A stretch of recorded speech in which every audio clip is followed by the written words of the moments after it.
Hey, I'm James, and welcome to Alternate Sides, a podcast about movies, parking, and a 25-year friendship. This week, we set our sights on New Zealand, where we trace the journey of author Janet Frame in Jane Campion's biographical drama An Angel at My Table, starring Alexia Keogh, Karen Fergusson, and the incredible Kerry Fox. Along the way, we also discuss the composer Michael Nyman, Sam's work on Season 2 of The Jinx, and the time Stanley Tucci took me to a Yankees game. Here we go. Whoa!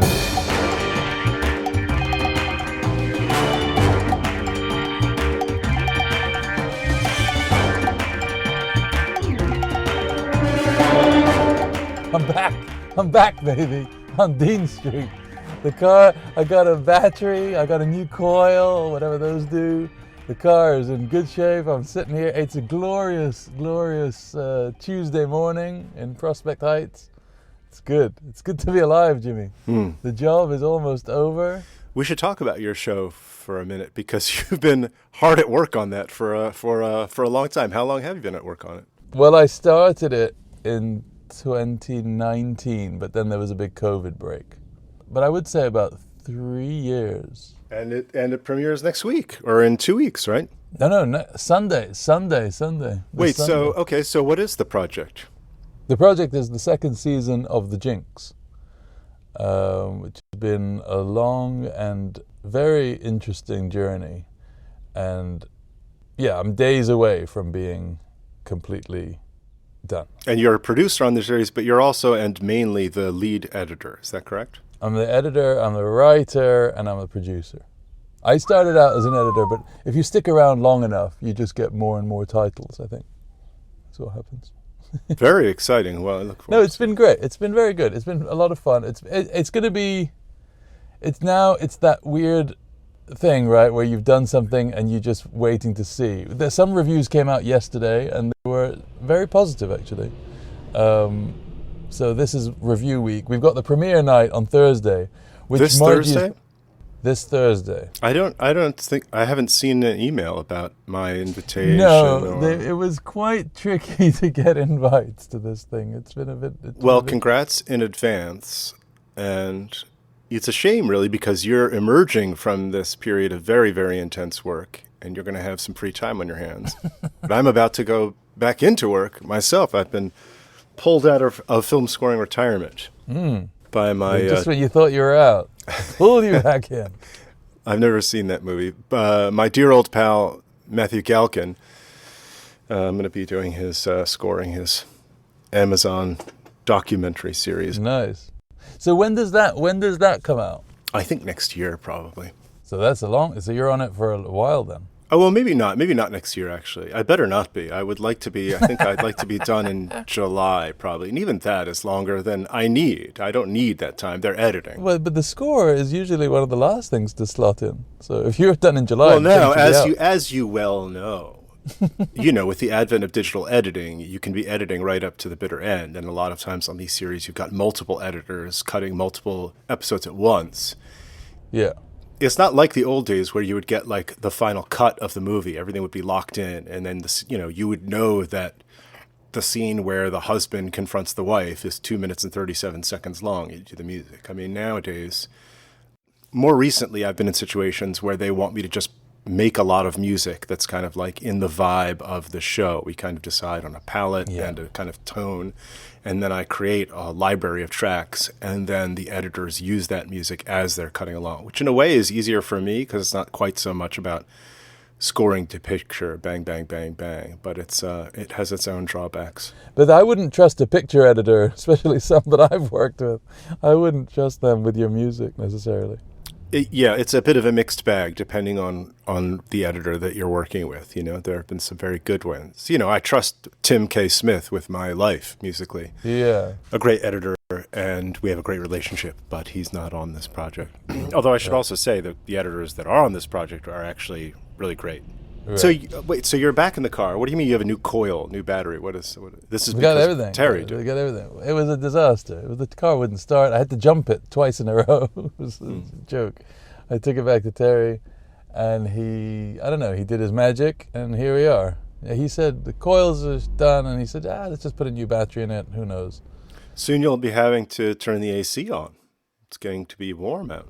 I know it really is a lovely spring morning here. 60-something degrees, sunny, bright, lovely. The dogwoods are beginning to flower at my house, and the azaleas. And the Korean spice viburnum is absolutely banging this week. Absolutely insufferable. So delicious. There's nothing worse than someone talking about their own garden. Oh, you must see what I have in my garden. It's so wonderful. So, an angel at my table. Now, I have to say two things. One is I didn't know anything about this movie except the title and the length. It's not a short movie. It's not. Well, I didn't remember the length. When I turned it on, it was like 2 hours 38. I was like, okay, I guess we're doing that then. But I think, and like another long movie that we watched, Fanny and Alexander, I think it began as a TV show. So it's 3 parts, and it follows the story of Janet Jean Frame in New Zealand, a young girl. We see her at 3 different stages of life, as a sort of child, and then as an adolescent, and then as an adult.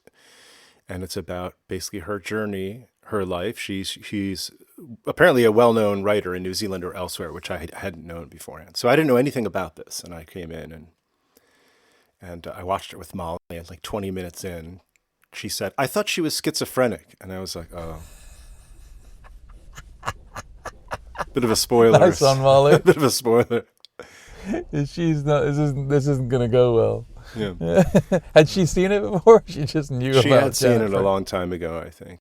Anyway, so she gets schizophrenic. So she grows up in rural. She's got 3 sisters and a brother, and there are a couple of family tragedies, which are really well done and delivered very suddenly and with no fanfare, in just the way that deaths actually are delivered. Well, I would say that you could say about most of the movie, there's no setup for anything. Because it is, we talked about, like, which one were we doing? What were we doing where it was a biopic and it was like, it's not, Sid and Nancy or the Round Midnight. Not the soup to nuts bio. Exactly. But this kind of is the soup to nuts bio, but what she manages to do is get rid of all the stuff that makes that thing shit, i.e. all the setup. Like, she manages to avoid, she does do, like, the beginning. You see the first shots are like the baby's footsteps in the grass. And so you see all the different journeys, all the stages, but each one is just handled on its own without, like, for instance, when she decides at one point, just to give an example, that she has, there's an amazing scene where she's a teacher, and then the inspector comes in and she freezes in front of the inspector. She can't teach the kids in front of this inspector. And then you see, it's a very agonizing kind of, like, long, she can't. Well, she's facing the blackboard, which is a kind of flashback to the earlier scene when she's a child. And she's stolen a couple coins from her father and bought chewing gum for the whole class. So the whole class is in class chewing gum. And the teacher makes her come to the front of the room and stand there facing the... That's right. But the next scene, she is working as a waitress. You see her walk down this path, cry, and then she's working as a waitress. It's not like she doesn't go into the place and go, "Hey, are you guys hiring?" "Oh, no, we don't. Oh, yeah, not normally." "Oh, yeah, I With guess the score so, playing in the background, she walks past the shop and sees the help wanted There's a little sign in the window. And goes, I ought to do that. Yeah. That's what I would do. I know. No, she's just in there, and her friend's like, why are you here? And that's it. So this is a good lesson, actually, in how not the things that you don't need to show. There's so much that you don't need to show. Exactly. I think this movie's great. I have, like, 2 comments about it, 2 thoughts about it. One is that Kerry Fox is amazing. She's the actress who plays Jane as an adult. In the, like, second and third sort of stages, right? She is, like, the vulnerability and she takes in information in her face in such an amazing way. She's affected. She's just like, this character is, and by the end they say she's not schizophrenic, spoiler alert. Yeah. So I think what she is just hypersensitive. And that sensitivity requires, like, an actor to be able to do that. And I think it's really magic, the way she's able to, like, pull that off in this movie. Yeah. That's the first thing. And the second thing I think is, the movie it's sort of like almost pointillistic in that it's just teeny little zoomed in moments and moments and moments and moments and detail. It's all about details, this movie. And so at the beginning, I found myself like not quite able to latch onto anything. And I was like, okay, I mean, I kind of get it. You know, the old kids in the village getting up, like you say, the chewing gum. And I've seen this a million times. Okay. And then like by halfway through, those details have all built a momentum that you're now completely absorbed into. Yeah. And by the end, she can do so little and you know everything. Like I think one of my favorite moments is at the end when her father has died and she comes back from London and she comes back to Australia and she does a scene where there's just the pair of shoes and she puts the shoes on and there's this smile on her face and that's all it is. And by then you're so attuned to this like style and tempo and the details that detail becomes incredibly rich and fantastic. Yeah, that's a beautiful moment with the shoes. Amazing. And how do we know? Yeah, we just know. You know. I remember after my father died wearing his shoes for a while. This is very weird.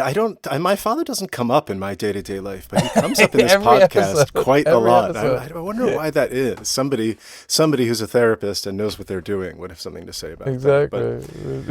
But the problem was they were hideously ugly shoes, so I couldn't. It wasn't as romantic as. There's something about shoes, isn't there? They're very personal in a way. That's a beautiful moment done very simply. Yeah, I agree with you. I was totally captivated by this movie. I really, really enjoyed it. And I wonder if it was a TV show. It doesn't seem like after the first, if it was presented in the parts, like after part one, I wouldn't necessarily be like, ooh, can't wait to tune into to part two, you know? It is very cumulative. Yeah. And in terms of those details, so like the opening shots of the movie, they have this sort of shots of baby. It sort of reminded me actually of Malick a little bit, sort of Tree of Life stuff. But then there's the scene where there's this long road stretching out in the middle of the frame and the young Jane is walking towards us. And she's got this absurd, like orange, red curly hair, and this big, like ugly, moth-eaten cardigan, and this frumpy dress or whatever. And she comes forward, and there's like voiceover from an adult Jane talking, and you just see this girl, and she's kind of looking into camera, and then you see she's starting to fidget with her hands, like she's obviously uncomfortable in our presence. Yeah. And she doesn't say anything, and it's just like a quiet moment, and then she just turns and starts running away from us. Such a beautiful way to introduce a character and tells you so much, you know? Yeah. I also think in terms of listening, I'm guessing this is like a kind of actor studio cliche that you would hear about acting, that like good acting is really about listening and not about talking, right? And when you said that about her, it reminded me of us talking about Olivia Colman. She just strikes me immediately as somebody who like takes in information in that way. Yeah. It's just like so engaging to watch her listen to somebody and like and hear that. But the thing that's crazy is that this is like her first movie, Kerry Fox. That's what's incredible. Like they must have worked together for, I don't know. I mean, maybe she's just ridiculously gifted. She probably was a theater actor or whatever, but she's young and she's she's green. Like this is her first movie, and it's maybe the best thing I've ever seen her do. I mean, she's great. I've seen her in a bunch of stuff in the UK, whatever. But just her reactions, it's amazing. Jane Campion is the real deal. I really like her a lot. I love a lot of her movies. She also made that Top of the Lake show. Did you ever watch that? I really enjoyed that. Yeah, so good. Yeah. I wonder if the piano holds up. I saw it when it came out. I think I might have even seen it twice when it came out. And I was an enthusiast of the score by Michael Nyman. And then maybe 5 years ago, I pulled up the score on Spotify, and my tastes have changed. I found the score to be just like very treacly and just like too much and also not enough. I had some. Not very direct, but I performed a premiere of a Michael Nyman piece when I was in the BBC Symphony Chorus. You said he wasn't very nice. I'm not nice is not exactly how I describe it. I would be careful about how I would describe it, but I would say that he was a lovely man, particularly attentive to certain members of the chorus. That's way worse. That's way worse. And also, I did feel like he was. I was a little disappointed in some ways. I don't think it's. I try not to be too negative these days about people. I have a soft spot for Michael Nyman because he did all the Peter Greenaway scores. Right. And I should listen to those. Those are probably great. much more experimental and Very good. Very strange. Prospero's Books. That's a great score. I think he was good. I met him when I worked in that bookshop. Oh yeah. I met him in that book. He came along and he bought some stuff, and I was like, "You should tell Peter Greenaway to do some adaptation of the Aeneid." And he said, "That's a very, very interesting idea." Wow, that is a good idea. Because I think he would have been so good at that. Michael Nyman, I believe, is credited with coining the term minimalism about that music movement. Phil Glass and Steve Reich. That's quite. Well, imagine if you'd come up with that. That's pretty good. That's like being William Gibson and having like done cyberspace, and more than just cyberspace, right? There's another thing he did. Yeah, and I have to say the score of this movie, Angel at My Table, is not it's serviceable. I quite like the way that music was used in this movie because it doesn't feel like pum pa pum score. It feels it's very sparingly used, and it's like appropriate tonally. It's like it has this feeling of like traditional. I don't know what traditional white New Zealand music sounds like, but it sort of has that folky, vaguely like Irish, Celtic, kind of Scottish. But it also feels often like it's not in the room, or not on the score. It feels like it's in the next room over, which I liked about it. It might be your speakers. Maybe. I thought it was a genius flourish. So one thing I want to say is that, this character Jane, she's very charming and she's taken advantage of a few times and she's misunderstood many, many times. But we're with her all the way. And she is put into this psychiatric hospital and she gets all her teeth pulled out because she has these terrible rotten teeth. And then they give her electroconvulsive therapy. Which as we all know, does really great stuff for people. That was a very difficult scene for me to watch, I have to say. Yeah. It happened again in this movie that Molly said, you're going to just tell him what to do, James. tell him to get out of there. I was talking to the TV. But, in the early days, in the sort of 50s and 60s kind of cuckoo's nest days, electroconvulsive therapy, ECT, I think was a much more like brute and blunt instrument. But it's become much, much more refined and is very effective now, actually, for people who have treatment-resistant depression. When I was doing my internship in that inpatient psych hospital, I actually got to take part in an ECT session. I had kind of befriended one of the psychiatrists, and he does it, and I asked him if I could just tag along, and he said sure, so I followed him. And it's really like clockwork. They have like 8 to 10 people come in every day. A person brings you come, you sit in the waiting room, you're brought in, you lie down, and there's sort of a suite, like you can imagine, a big room with like different bays and curtains drawn across. And he basically just goes down the line. Each one takes like 15 minutes. Where he'll go in, he'll check in with them, how's it going, da-da-da-da-da. There's like 4 or 5 or 6 people present. There's like a couple of nurses, there's the anesthetist, and there's him. And they give a couple of drugs through the IV. Oh. I'm really getting into it here.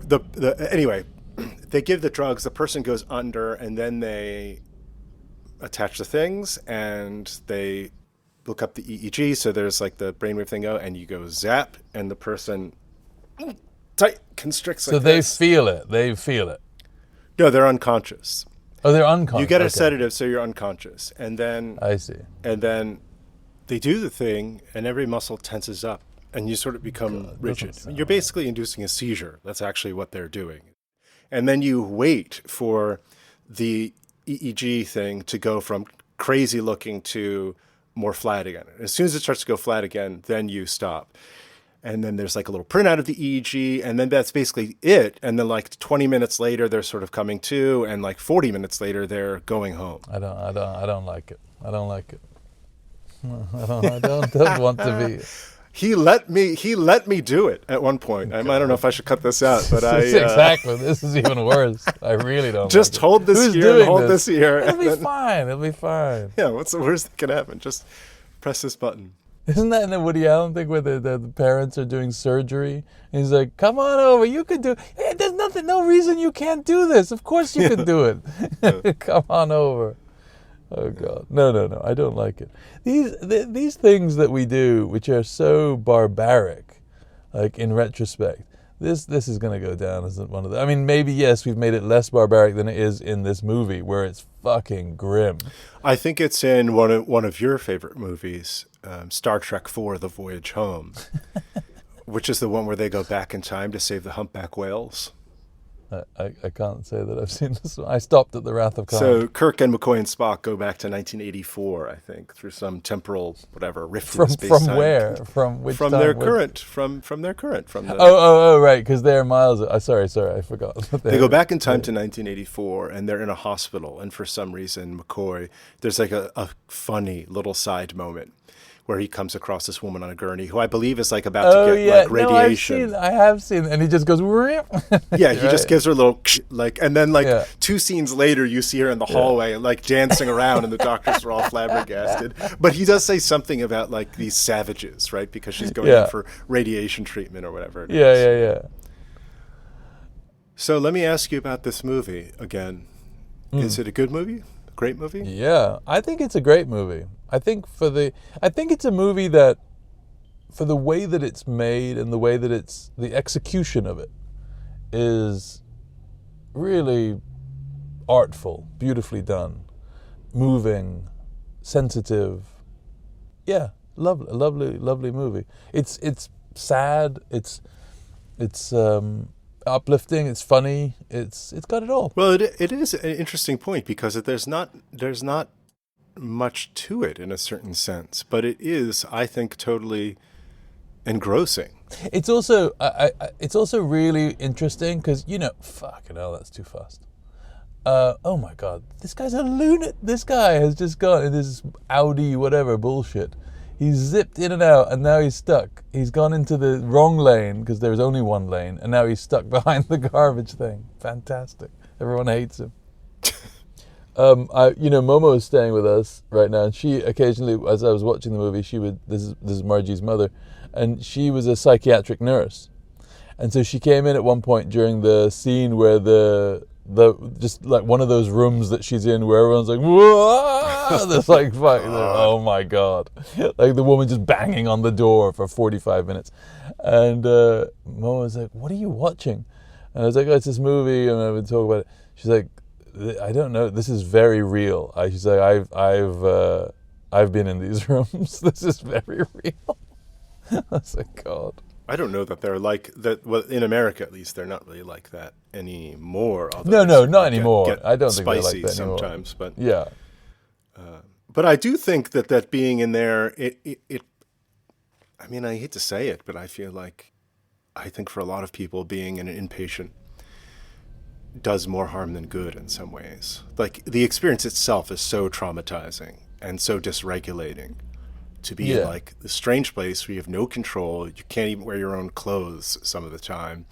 You're sharing a room with some stranger, and you're having to like do all the stuff, and then they're giving you these new meds and whatever. I mean, they're in there because they're a danger to themselves or others, and they need to get stabilized, I guess. But it would be very... Some people, but then, you look at it and some people can't, like it's gotten crazy. I don't know how it is in Philly, but in New York, in the last 6 months, you see the level of mental health stuff that you see on the streets and on the subway has increased for whatever reason.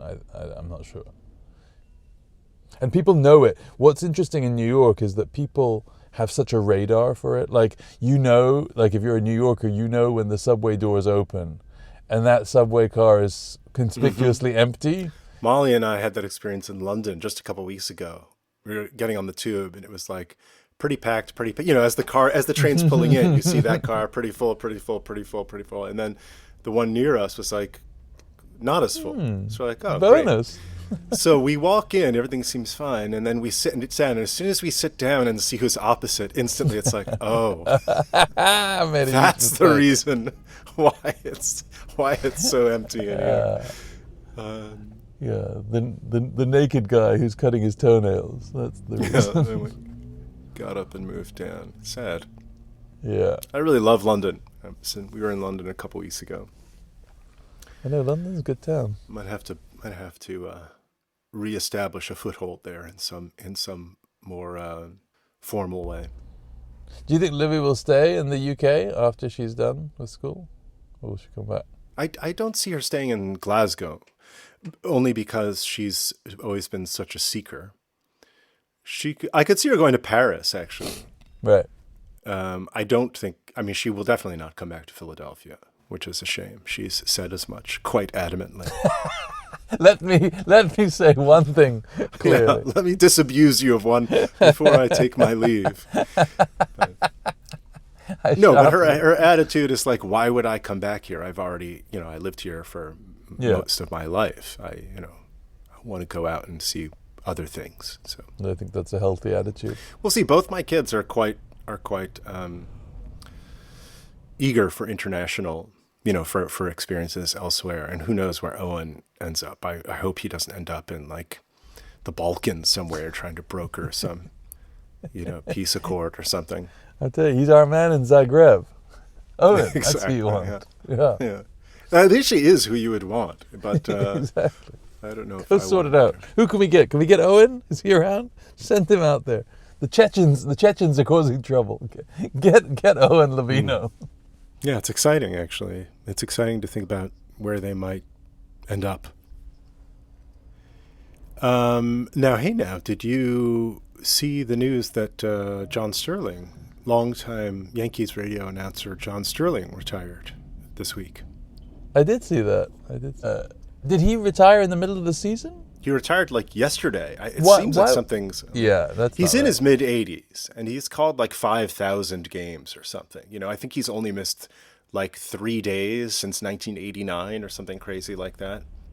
Oh, 89. I mean, that's the funny thing. Because I think when you think of like a baseball legend, you think was he calling like Mickey Mantle's games? But I guess he wasn't. I used to, as you know, be quite a rabid Yankees fan for a few years. You watched a lot. You watched a lot of games. But I liked John Sterling, and so I would turn on the TV and mute it, and then turn on the radio broadcast so I could hear John Sterling. And were they always in sync? They were never in sync, which was so annoying. And you'd still do... I could not do that. So you'd see like a crack of the bat, and then you'd hear 2 seconds later John Sterling said... It did kind of lessen my enjoyment of the game to know 2 seconds ahead of time. It definitely did. Why would you do that? I did love baseball, and I haven't watched much. I've probably watched fewer than 10 games in the last 10 years. But that, there were a couple seasons, 1999, 2000, where I probably watched or attended or listened to 140 games a year. Imagine how many movies you could have watched. Well, it was very soothing. I think I needed, it was something I needed to help regulate myself in some way. You're a fucking lunatic. Stanley Tucci once took me to a Yankees game. Yeah, that's right. I remember. And you ate a lot of hot dogs, right? Isn't that the story? Yeah, that's right. I started the day as the Paris Review guy and ended the day as the hot dog guy. So annoying. That's good. Our friend was his assistant at the time, and somehow, I don't know how it ended up, but I somehow ended up going to a Yankees game with Stanley Tucci and his daughter. And we had a great time, and he couldn't have been lovelier. He's a sweet And I guy. did eat like 4 hot dogs or something, which he was amazed by. And then when I saw him like a couple of months later, he's like, "Oh yeah, the hot dog guy." Hot dog guy. Here he is. Absurd. All right, it's time to pivot, my friend. 1991. Okay. Some movies that I've seen from 1991. Terminator 2. I saw that in the cinema with my dad, and it was one of those where the audience was calling out at the end, "Nah, he ain't dead. No fucking way he's dead." Everyone was cracking up. It was really good. Is that the one where at the end Schwarzenegger is dissolved in the molten and the Exactly. thumbs up comes out Thumbs of up, the it's so ridiculous. Oh, here's the street sweeper. Here he is. Oh. Here he is, and there he goes. He didn't do a single bit of sewing. I've missed so it. Stupid. I missed it. There he goes, right down the middle. Not one bit of sweeping got done. Let's walk. Has he even got the brushes engaged? Or Yeah, is he just driving? he's cleaning up the middle of the street. Brushing stuff under the parked cars, so it's even worse. Ridiculous. It's a fiasco. Cape Fear. Oh yeah, you saw that one? Saw it in the theater. That's a good one. Wherever when the telephone rings, how shocked were you? That was extremely shocking. That moment where the telephone rings is good. And the moment where the is it Joe Don Baker is in the house and De Niro is dressed up as the housekeeper and then garrots him. Mm-hmm. Yeah. And then Nick Nolte's like slipping in the blood on the floor. It's like, oh, yeah. It's very Counselor, could you be there? Could you be there? Also, the scene with Juliette Lewis and the thumb was good. very uncomfortable. Very uncomfortable. Very, very sexy. No, I don't like that. You're gonna learn about loss. God, I don't like that at all. He's good. He was plugged in, De Niro. It's very baroque. The ending of that movie is a bit absurd, but it's pretty good. One of the great Simpsons episodes is their take on Cape Fear with Sideshow Bob. Very good. I've been watching The Simpsons with Wilder. I keep trying to get him to go back to season 4, and he keeps saying, I don't like the old drawing. I don't like seeing the crappy drawing. I like the new, clean drawing. Those season 4, 5, 6, the Conan O'Brien years. Yeah, just incredible. Yeah, we watched the monorail episode. It's very, very good. More of a Shelbyville idea. Wow. Okay. Just memorized it. Is there a chance the track could bend? Not on your life, my Hindu friend. This is why he hasn't seen any movies. He was memorizing The Simpsons and watching baseball. It just sticks in there. Thelma and Louise. The Fisher King. The Fisher King, which was shot, some of it was shot on the block, 80th Street, where my uncle used to live and where we lived for many, many years. Yeah, West 80th. A movie I've seen many times. Barton Fink. Oh yeah, good movie. That Barton Fink feeling. The Double Life of Veronique. Such a shame we can't do that one. It's a shame you've seen all the Kieslowskis. He's one of my favorite directors. It's a great movie. He manages to do the mysteries of the universe in a really amazing way. I love him. He's great. So many beautiful moments in the Three Colors trilogy. Yeah. Just remember, Juliette Binoche, in the beginning of that, her husband and child have been killed in the car accident. She's in the hospital, and she breaks into the hospital medicine cabinet and finds these pills and just trying to start down all these pills and kill herself.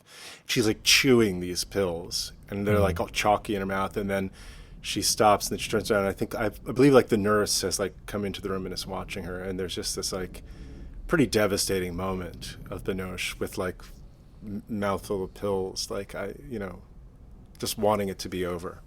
And then, of course, at the end of Red, when there's the ferry accident, and you see, that was just one of the most amazing moments to me in cinema, when you realize the connection between the three movies, and that these characters you followed in the three movies are the survivors of this ferry accident, that you don't get to the very last scene of the third movie. Is incredible. I mean, obviously the dumb version is you start the trilogy with the ferry accident, right? It's kind of juicy, it's intriguing, whatever, but that's not what he's doing. No. I would have started it. I would have started it with a ferry. All right, mate, here we go. Movies from 1991 I have not seen. There's a couple of really juicy ones in here. Okay, good. Boys in the Hood. Wow, never seen Boys in the Hood. That movie is going to be dated, I think. Is that John Singleton? Yeah.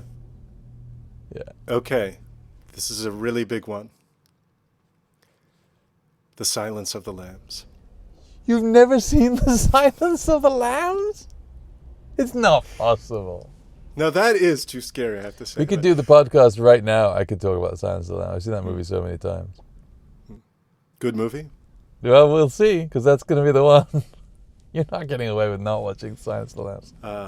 JFK. The Oliver Stone movie? Yeah, I don't... My Own Private Idaho. Wow, you really suck at watching movies. Just amazing. I was busy doing other things. Hudson Hawk. That's a terrible movie. Bruce Willis? I don't even know why that's on the list. Here's a movie I have not seen, but Livy, my daughter, has seen. La Belle Noiseuse. Oh, that's a great movie. Good for Livy. But again, no way that it's beating Silence of the Lambs. Delicatessen. Now you got one. You got one that might. Oh gosh, I love this movie so much. I saw this movie in Paris without subtitles La Dita. with Edmé Lagrange. With Edmé Lagrange, so I was a little confused at times, but I remember being blown away by it. It's an amazing movie. Genet and Caro. The Prince of Tides. Probably a bit sentimental. I don't think we'll be discussing The Prince of Tides. Nick Nolte and Barbara Streisand, right? Babs, yeah, Babs. I don't actually know if I've seen The Prince of Tides, but I don't think I need to. Possibly the one Harrison Ford movie in his great period, 80 to 95, that I have not seen, Regarding Henry. Oh yeah, I've seen that one. There was another one that came up, remember? And I was shocked that you hadn't seen it. And I was like, but you love Harrison Ford. I forget what... Oh, Frantic, remember? Oh yeah, Frantic. Yeah. Regarding Henry, yeah. It's good. Do you know who wrote Regarding Henry? I do not. J.J. Abrams. Really? Wow. Been going a while. Raise the Red Lantern. That's a very good movie. There's some good ones. I got two more that I think are going to be good ones as well. Well, this is the thing. There's some definitely, like Delicatessen, Raise the Red Lantern are beautiful movies, art house kind of interesting movies. But it's just, in terms of I haven't seen something, it's just Silence of the Lambs is so egregious that... All right, last two. Frankie and Johnny. Oh, I do like Frankie and Johnny. I've watched that a lot of times. How have you not seen any of these? What the hell, man? All right, last one. Prospero's Books. Gosh. So hard. I love Prospero's Books. I took my mum to see Prospero's Books, and she came out and she said, "You like this?" Peter Greenaway, we were just talking about it. Fantastic movie. I love it. I love this movie. I love Peter Greenaway. Yeah. I don't know. I mean, look, you've got there's three art house movies in there that you should have seen, or maybe four if you include My Own Private Idaho. But just in terms of... Yeah, the cultural literacy. Yeah, it's just a huge gap if that's the point, that to be ashamed of not having seen a movie, you should be much more ashamed of not having seen Silence of the Lambs than Raise the Red Lantern. All right, so I guess that's it. The Silence of the Lambs. Silence of the Lambs. Can't wait. Talk to you later. Cheers. Bye.